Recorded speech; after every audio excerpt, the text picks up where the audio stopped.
how did Goodwill start, and what are we now? Where are we? Where have we been?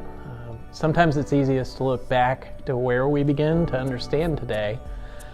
For Goodwill, this all started in 1902 in South Boston, and a Methodist minister named Reverend Helms acquired his new parish and started to wonder what he could do for the community he was in. South Boston at the time had a large immigrant population, turn of the century, with many people and so many challenges. He wondered where to get started. And he realized that people needed access to things. They needed to have that sort of sense of possessions and things they didn't have access to. So Reverend Helms and his wife traveled to North Boston, to a better area and neighborhood, and collected items that were no longer being used and brought them back to his parish. He set them out on a table across the rectory of the church, and opened the doors and said, come and take what you need. Well, people came in, and as the legend goes, one young immigrant woman said, "How much do I owe you for these things?" And Reverend Helms says, "Oh, no, these are free. You take what you need." And apparently she didn't like that answer and put down her items and stalked off. And at the end of the day, there were a couple more interactions like that, and Reverend Helms wondered and started to ask himself what went wrong. And he realized that in an attempt to do something good, he had offered a handout, and people's pride was on the line for that, and they didn't feel like taking charity. So he said, let me try this again. I've got a new idea. So the challenges these folks faced in that community, they didn't have jobs. They knew things because when they came across, they had old skills. So he went back up, collected more items, came back to the church, laid them out. And this time he said, some of these items need work.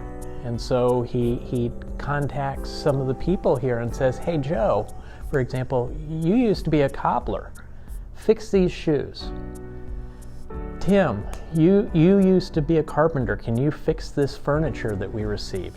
Mary, you were a seamstress, and oh, by the way, these two young ladies would like to learn how to be seamstresses too." So he put them to work, he paid them a wage. He then put the items out for sale at a price people could afford.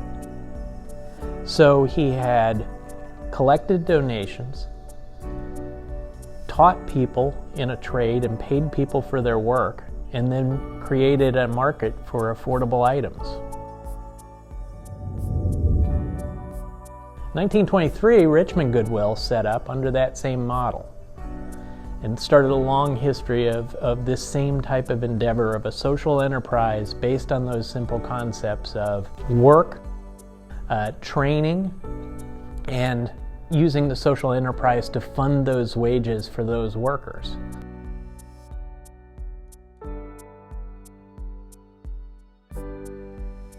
Well, cut to today. Goodwill of Central and Coastal spans 170 miles of territory east to west, and a large number of stores up in the 30s. So we take in donations. We operate a number of businesses, including retail, where we sell those. We're paying wages to folks that might not have had barriers to employment. And we're turning all of that around to be training, selling in the social enterprise to pay for that mission. It's identical to what we did in 1902. Now we've expanded it. We train in things like government contracts where we manage huge warehouses. We have other social enterprises, but getting back to it, it's true to the mission of 1902 what we do here today. It's just a different scale.